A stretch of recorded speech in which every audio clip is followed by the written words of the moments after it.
एक बड़ी स्ट्रॉन्ग धारणा है कि जजेस की नियुक्ति जजेस करते हैं। अभी हाल में ही उपेंद्र बख्शी साहब का इंडियन एक्सप्रेस में एक आर्टिकल आया। उस आर्टिकल के माध्यम से उन्होंने उस समय के तत्कालीन न्यायाधीश जगदीश सिंह खेर के उस जजमेंट को याद किया कि उन्होंने एनजेएसी को क्यों वॉइड करार दिया। उपेंद्र बख्शी साहब लिखते हैं कि स्पष्ट तौर पर उस समय के तत्कालीन चीफ जस्टिस कहते हैं कि अगर वो एनजेएसी को अलाउ करते हैं तो कहीं ना कहीं ये उस तरह के कल्चर की पुष्टि करेगा, उस तरह के कल्चर की बीज बोएगा जो रेसिप्रोसिटी यानी लेन देन पर आधारित होगी। यानी थोड़ा सा ध्यान जुडिशरी एग्जीक्यूटिव का रखे और थोड़ा सा ध्यान एग्जीक्यूटिव जुडिशरी का रखे।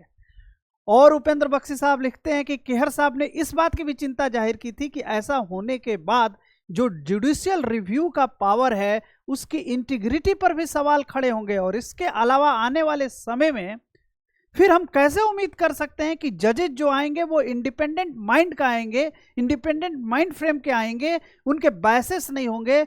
उस हालत में जब एनजेएसी पूर्णतया एग्जीक्यूटिव के अंडर में होगा, यानी जजेस की नियुक्ति एग्जीक्यूटिव के अंडर में होगी। यह एक प्रमुख कारण रहा एनजेएसी को वॉइड करने का उपेंद्र बख्शी साहब के शब्दों में, ना कि प्रचलित उस अवधारणा का कि राजनीतिक दलों के रूप में या सामान्य लोगों के बीच में वो अवधारणा है कि जजेस की नियुक्ति जजेज करते हैं। इंडियन एक्सप्रेस के इस आर्टिकल को पढ़ना चाहिए, वो जस्टिस यशवंत वर्मा प्रकरण में नए डायमेंशंस को ऐड करते हैं।